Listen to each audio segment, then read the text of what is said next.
Okay, so today we're going to be looking at how to set up an Xactimate file. I think a lot of times certain areas and fields just get ignored for whatever reason. I don't really know why people don't put them in, but taking the time does make the final document export look a lot better. And I think that's going to be an important piece to hear for contractors if you're doing your own estimates to send into carriers. Then this is just a good way to set them up and kind of go through the process of doing it. So I'll show a couple things and variables that other people will do certain ways and why they do that. But I'm Dustin with Empty Box. Thanks for joining today, and we'll get started here. So once you're in Xactimate, you can go New Project, and there's a profile. You can see a lot of these profiles here are all different and separate. They have different reasons to do it. Some contractors will do it in Contractor profile, which does make sense. There's a lot of different reports that come from that one as opposed to a carrier. So if you set it up in carrier, you're going to have different functions.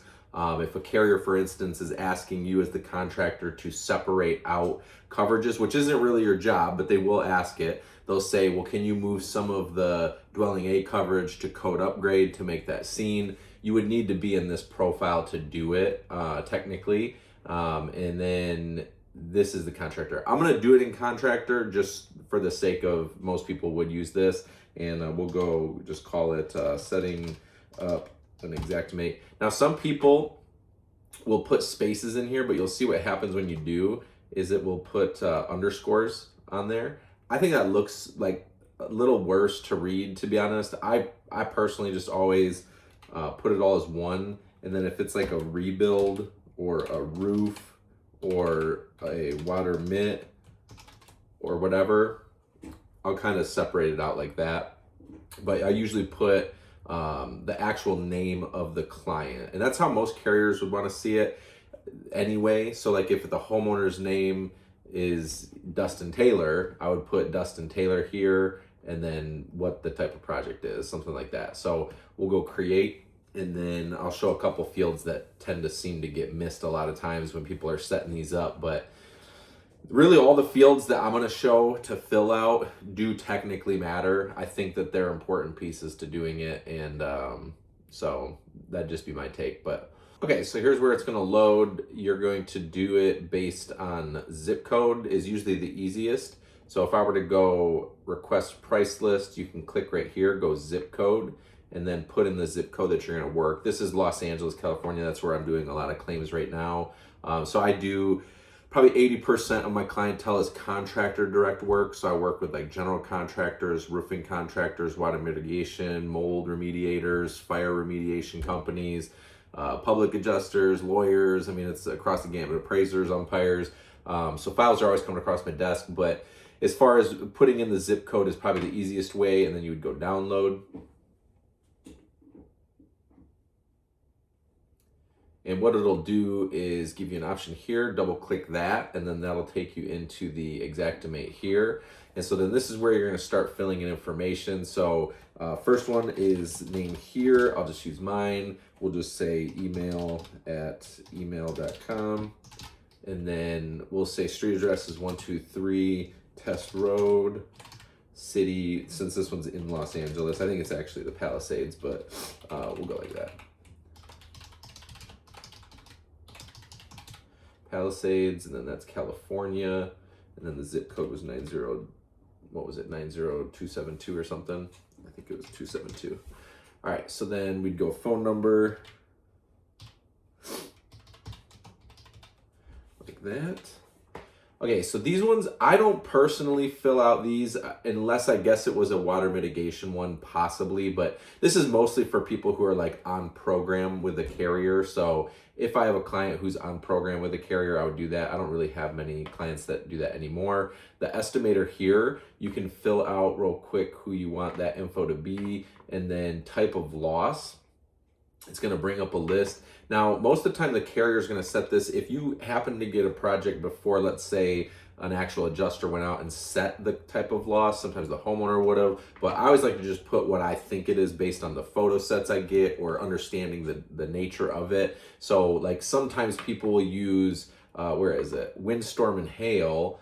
or they'll just use wind damage when it's actually a tree fall, or they'll use, I thought there was one like I've seen like something like severe storm before, and it was actually a hail one. So picking the type of loss I think is important personally. So let's just say it's a hail claim, and then file number, this is going to be the claim number. So let's say it's something like this, and then you're going to have, this is on the contractor side. Now, if you were in the carrier profile, there would be an extra button up here that would say insured info, coverages, and something else. And then you would put actually the claim number would be somewhere up here. I think it goes claim number and policy number, so on and so forth. But that's in the carrier profile. So just something to note if you're doing that, there's extra buttons up here on where you're going to be putting info. And then if you're going to get overhead and profit, I always have mine set to 10 and 10, which 10% overhead, 10% profit. If it's like a contents claim, or I think actually water mitigation. So if it's a water mitigation one, it's actually going to be zeroed out here. Only on the rebuild would you get the 10 and 10. So you're kind of just needing to know those things. And then company header, you need your logo. Usually it's going to be logo you would put in there, and then also have like the address and then a phone number either to the office. But the estimator spot, like when you're here, this info actually has a phone number to the estimator as well. So sometimes a carrier will call either one. If it's a big claim, usually like a large loss, they'll call the estimator. So I always put mine in there. Since I built it, a lot of times they're going to want to like know, why did you put these things in there? And then I also do claims management for a lot of my clients. So like I'll send in the estimate for them. I'll actually do the follow-ups with the adjusters, manage all those calls to get actual approvals to them for the homeowner to get the money and then pay the contractor. So, but there's a phone number on this one, and then there's usually a phone number for the main line here for a company header. I just don't want to open that so you don't see all the clients I work with. You can create opening statements and closing statements. I don't really do that personally. I just think like the less that the carrier has to read, the easier it is going to be to get it to approval. I do know some clients that I've worked with, they like to put like legal disclaimers here and stuff like that. I think that's fair. I'm not even saying it's a bad idea, but personally, the way that I approach the claims, I don't ever put it there. I'd rather be on the phone with the adjuster rather than trying to tell them something in a disclaimer that I don't know they'll read, or they'll misinterpret it, or they'll get offended by it. I like to just keep the estimates super clean myself and then just jump on the phone, make those calls. Hear a lot of no's. I mean, they'll just say no to you a lot of times. So even if you put the disclaimer there, they don't really care, honestly, from what I've seen. So to everyone's going to have their own way of doing it, but I leave those empty personally. So then you're going to jump to here. Let's just sketch a quick room. I'll just use this room as an example personally. So I'll just kind of sketch this, just a simple square, but there are some shelving units. I'll add those in so you can kind of see how that would work too. So if I just take a room, I think this one's a little bigger than the reference one. So they do 12 by 12. I'm going to slide it out and maybe say it's like 15 this way and maybe 16 this way. So you can see there's two numbers. There's one on the inside and one on the outside. So this is the inside wall to wall. So if you're measuring that way, that's what you would do. I'll just call this an office space like that. So you can click there and change that out. And then the door is over, here's one. And then there's one, I think right behind me right here. And then you can flip these like that to match actually the way it opens. And that one opens outward. So I would go like this.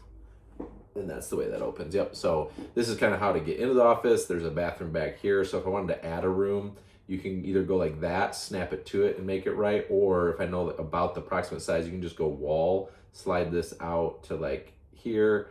And then usually a bathroom is going to be 5 or 6 feet wide. I think there's a shower in there. So I'm going to do 6. And then you can just call this bathroom like that. So that's the way to do that. And then if you want to get crazy, you can start adding in windows and stuff. I have a whole window set right here in front of me. So I think it goes from like, that's probably 4 foot. So let's just say 4, 6 starts. And then it runs across here. I don't know. Like that. Okay, so that's the window set there. And then there's some on the side here, but I won't do those. And then as far as the shelving goes, you could do it a block or an area. Technically, if I do block, usually what that's going to do as a carrier, it's going to get rid of square footage. So on these ones, it doesn't really matter because they're block walls. But if that was drywall, I'd probably use area for shelving like that because I would still want to include the square footage behind it for drywall if it got damaged. Now, if I use block, it's going to pull that square footage out. So that's kind of the difference between those. And there are settings you can make it still include it, but that's the general idea of how that works. I'm going to go back here. And then so if I'm going to do the shelving, I'm just going to draw a little block here like that. There's one. And then you can actually just click on it right here, go Command C, Command V, and then there's going to be a second one. And I'm going to put it there, rotate it, and then make it a little smaller, and then drag it by this red dot down here. And I think, so that would actually move this door up, because that is technically how that looks. So I'd go like this, move this door up to there. And that's how it looks, because you walk in, the shelving goes right to the wall, and then there's some shelving here right next to it. You walk in, so there's shelving and shelving. So you could name those. I don't really personally usually take the time to, but there you go. So now I got an office and a bathroom. Pretty well looks the way it is. So that's going to get you set up here, and then you go to estimate. And what would happen next is you're going to start kind of building out just the layout of it all. So like if I'm in here, I think the best way that a carrier likes to see information is organized. And this is kind of where you start going through and say, well, what is the category of the thing? So if you're looking at drywall, you could click into that and then start doing categories, and there's search bars, stuff like that. But this is kind of where most clients just start to hate it. They're like, man, honestly, I don't really want to take the time. I know what I need to do in the field. I don't want to take the time to build it. So that is why a lot of clients hire me and us for writing estimates and then doing claims management for them, because it does get exhausting. It is pretty irritating. But let's just add a simple line item just so we can start to see how this would build out. So we'll just say 1/2 inch drywall ready for paint, and walls and ceiling. We'll just say just the walls were affected, not the ceiling, and go like that. And so it'll auto calculate kind of what the square footage was and give you an amount. There's a lot of line items I would add to this personally, but we're just doing for simple sake. So now if we go down to documents and reports, you'll see that there's a spot here. Usually a carrier is going to want to see it either as a final draft or final draft with or without removal or depreciation. As a contractor, you don't really need to do their job for them and care about that. They should build their own estimate, in my opinion. So then you'd resequence line numbers. This is for like when you're doing a lot of line items. If you did it out of order, this is just gets them all from 1 to 0 at the end of the estimate. So that's a super important button. It's like becomes habit. You just click that right before you do preview or export. We'll do a preview just to see it. And I'll show you kind of where your logo and stuff would go for contractor info. So that would actually go at the top here. Your logo would show up here, and then your contractor info would show up here. So like I said, you just drop a logo, and then you would put like an address and a phone number. So then the way this builds out is, like I said, it drops estimator's name, and then it drops my phone number and email address, so that if they do want to talk to me directly when I'm doing claims management, they know where to get a hold of me. And then it drops the price list, it has the file number, claim number, and then what it'll do is it starts to build it out. So like whatever you named the file, let's say you named it my name, DustinTaylorWaterMit, that's how it shows up. I think that's clean, makes everything understood what we're talking about. It does the main level in the office. And so we had one line item here, and that's where it would show up. And then this is kind of where it starts to get the summary page is what most contractors look at just to see where's the value we're at total. If there was overhead and profit on that job, it would show up here as well. It'd say overhead, the amount, profit, the amount, and it would be 10% of that number. Sometimes it will show up as like 8%, and that's usually on bigger estimates. Some line items won't actually have overhead and profit applied to it. They'd be exempt from it. So that those numbers aren't always 10 and 10. Sometimes they will vary and not be the exact number, just to know. And then if you have a big estimate, it will give you like a recap by category a lot of times. So that's the basic idea of building a file, and the buttons you would click. They do get very complex, especially for builds. There's a lot of rules on water mitigation ones that I personally think a lot of contractors miss and leave money on the table. I have one on my desk right now actually where I'm going to be doing dry logs for them, photo report, water mitigation estimates separate from the rebuild estimate and just kind of build out the story of the claim. On a rebuild one, a lot of line items get left out. So like if you get a carrier document, you're like, well, it seems kind of fair. There's probably a lot of money left there that they did not write for. So that's usually where I come in, is look through it. I always view like a carrier estimate as like a skeleton, good starting point by all means, but there's a lot of items that a contractor is going to run into, and if they want to be a profitable contractor, a long standing contractor, they understand that there's margin that needs to be addressed, there's overhead and profit, depending on the building you have. I've even had some estimates, depending on the structure of a company I'm working for, where we actually write for more than 10 and 10. So I think the highest I've ever got paid on overhead was 31 or 33%. And then on profit's usually pretty much strictly 10%. They're not going to give more there usually, but if you can prove your overhead is high just by the nature of your company, you can ask for more there technically. But that's on rebuild estimates. You wouldn't apply it to like contents or water mitigation. Roofs, they usually don't give it on. I've got it approved, but sometimes like that balance of like, is it worth the amount of time and effort and money spent to get the extra 10 and 10? Usually it's not. So it's just figuring out how to write those estimates properly. And that's kind of where a company like me would come in and just write the supplements properly so that you're getting paid profitably. But that's how to set up an Xactimate. Pretty simple, straightforward. Thanks for joining. Feel free to hit the bell, get notifications for new videos dropping for more claim tips. And then honestly, drop a comment if you have any questions. I'll look at them all and answer as I see them. And then just come back next week. We'll have some more contractor claim tips here. Again, Dustin with Empty Box.